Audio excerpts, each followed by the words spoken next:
Hello, Waswere here, back with another video, and today we're going over the new arrows that Jagex just announced. The market is already in panic mode with an SGB hitting max cash or higher, and I'm here maybe to quell that panic a little bit, or just give you an informed take from a high-level PVMer. There are a total of 4 new T95 arrows being added to the game with this update, taking both components from the Zygamite farming and fletching and fire making minigame, and the resonant anima from each of the elder gods that we've been stacking up for the past half year or so. And there's one for each of the gods. Before we go any further, a lot of these have stacking mechanics, and I want to clarify what I believe each stack means. And I'm using the ancient magic spells as a baseline because they have the exact same description where they say each ability. So single hit abilities, this is like a Dragon's Breath. Pretty standard ability, give 1 stack. Multi-hit abilities that aren't channeled, so think Wild Magic or Snapshot. They hit twice, but you cast them once and you don't have to channel them. Or even bleeds, like Combust has 5 hits, Corruption Blast has 5 hits. Despite having those extra hit splats, they still only give 1 stack, and you can go test that at dummies if you don't believe me. Channeled abilities, on the other hand, such as Concentrated Blast or Asphyxiate, give stacks for each hit. So we're going to assume that the same way, which means Greater Ricochet, I'm going to assume, is only going to give 1 stack, as it's a multi-hit ability like Wild Magic, but Rapid Fire, because it's a channeled ability, will give up to 8 stacks. So that means that Rapid Fire could knock on 8 stacks of Evolving Toxin, with 1 coming each tick. The first arrow we're talking about is the Bic Arrow here. It's pretty good. I think it's a bit of a red herring with how good it is, where it's like, it looks really good, but it's not actually as good as you think. For each ability cast on the target, a stack of Evolving Toxin is added to the target.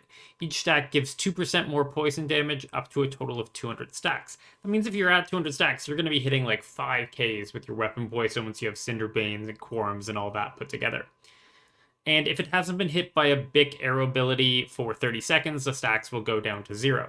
This is kind of like Puncture, where as long as you're actively attacking the target, you're gaining stacks, but if you stop attacking for so long, then it's not worth it. I like that they increased the time up to 30 seconds from, I believe it's 9.6 seconds on Puncture.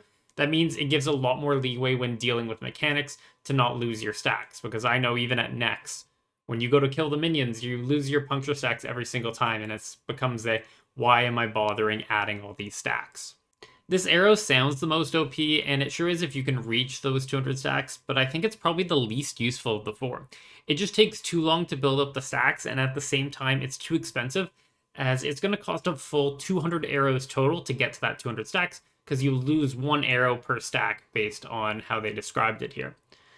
If you assume that you get 2 rapid fires per minute and 27 other abilities in that minute, you would get a total of 43 stacks gained per minute per person, meaning even a 5-man select team camping this arrow would take a full minute to reach the max number. There would need to be a considerably longer fight for this to be very good, and I think the only place I see this as viable in with what we currently have released is high enraged Laker pushing. When you're above that 2500%, the kills just start to take forever, can be up to 20 minutes long, and it gives ample time for the player to build up those stacks, and the poison damage is very valuable because that's less chance of back-to-back arms, which basically means death.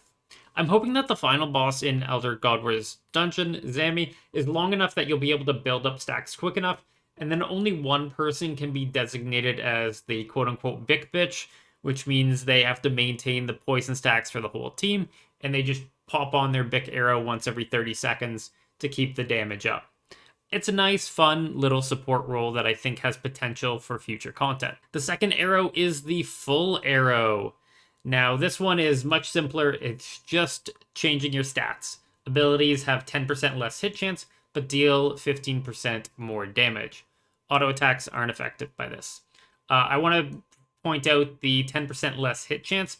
That basically means that if you have 110% accuracy, your accuracy goes to 100%.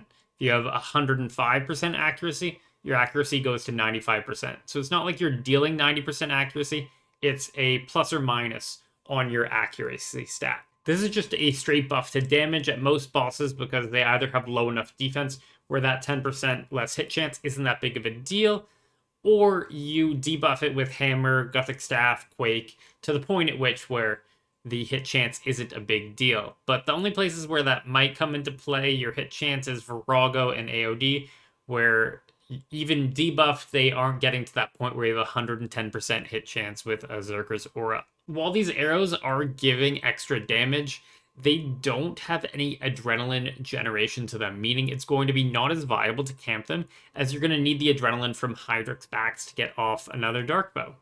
I envision this being the most switch cape heavy of the arrows, where you want to swap the full arrows for your big abilities, like Dark Bow, Tendrils, Snapshot, or your Saren Godbow spec, and then you want to use one of the other arrows, or potentially even Hydrix for Criminal Bolts, for the rest of your abilities to give you the adrenaline to be able to use these bigger abilities with the full arrows. But I think these have potential as a more switch arrow. Like, I know I'm going to immediately throw this for my SGB when I'm maging at AOD. I SGB the second pillar, and this time, and I have well over 110% accuracy because I'm using, well, I have 100% accuracy because I'm using Ingenuity of the Humans on that.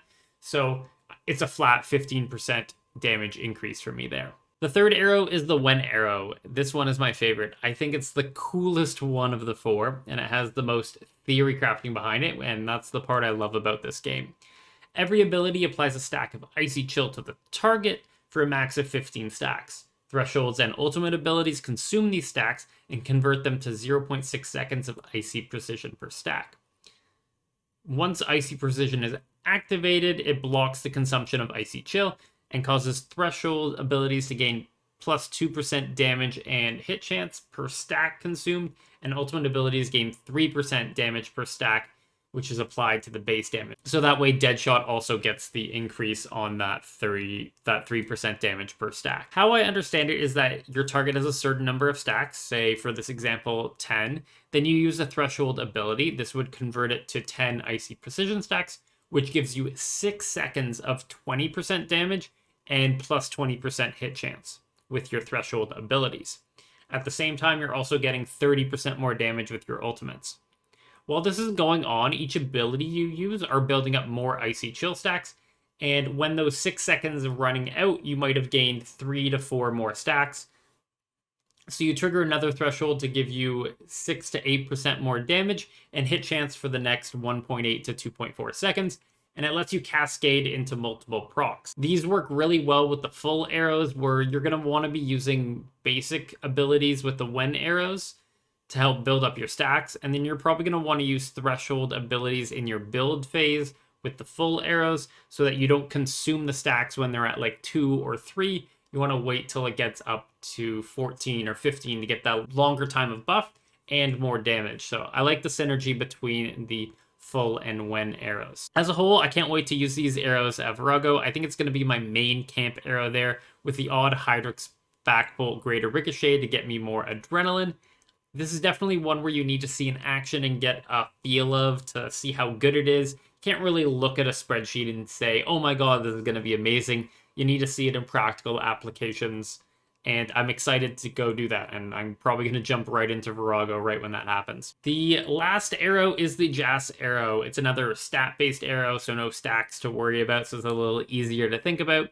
And it's basically souped up Demon Bane and Dragon Bane arrows, giving you 30% more damage and 20% more hit chance against those type of targets. It's pretty freaking good. You can only have one of those active at a time, and you can use the Toon Bane Aura to swap between the two. Dragon Bane is pretty straightforward, any dragon, and it's very good. Go to QBD, get a nice little record, or you want to go through ED2, the Dragonkin Laboratory, and it's probably going to be the best way to do this dungeon until you get decked out in mage gear with a Fractured Staff of Armadyl. It's pretty hard to ignore that 30% damage increase. Demon Bane is a little more interesting. There really isn't many high-level demons to kill at this stage. The only boss is Krill Sutheros, which is Zami God Wars Dungeon 1, and the highest Slayer level creature is Ripper Demons. So beyond those two, there really aren't any tough demons to kill where you want to use these arrows. However, the Zamorak Elite Dungeon is coming out this summer, and a lot of Zamorak's followers are demons. So we could see some use out of these arrows, and their inclusion makes me think there will be a lot of demons in that dungeon, because otherwise it's a very weird inclusion to pick Demon Bane as the buff here. And one last thing I want to talk about before this is over is that this is not very anti-Switchgate friendly. This brings a lot of extra Switchgate into the top level range, with the loadout probably including 2 bolts, both Hydrix and Rubies, 2 arrows with full and Wen, and then you're also swapping between both crossbows and bows in order to get both arrows and bolts fired. It's going to be pretty overwhelming. As long as there aren't any adrenaline generating arrows, we will still need the Hydrix Bic Criminal Bolt to help get our range rotations off. I'm hoping that when or if the T95 bow comes out, that it has some sort of adrenaline generation as part of its passive or special attack, so that fully camping these arrows becomes viable. While that's not out, the Pernix Quiver is still here to help us with doing a good job of swapping between them. If you have a bolt and an arrow in the quiver, swapping weapons does it for you. So when I have my Blight Bounce on, it has the Hydrix bolt selected, but swapping to my Saren Godbow, it automatically changes my ammo to Blackstone arrows. This means that I won't have to swap weapon and ammo, and only have to swap my weapon, and the ammo will be done for me. For my pouches, I'm probably going to settle on Hydrix plus Wen in one Pernix Quiver, and then Ruby plus Full in my alternate pouch, which I'll swap to as I need. If you have any questions, leave them down below. Otherwise, I'll catch you in the next one, which will probably be me testing out these new arrows once they are live.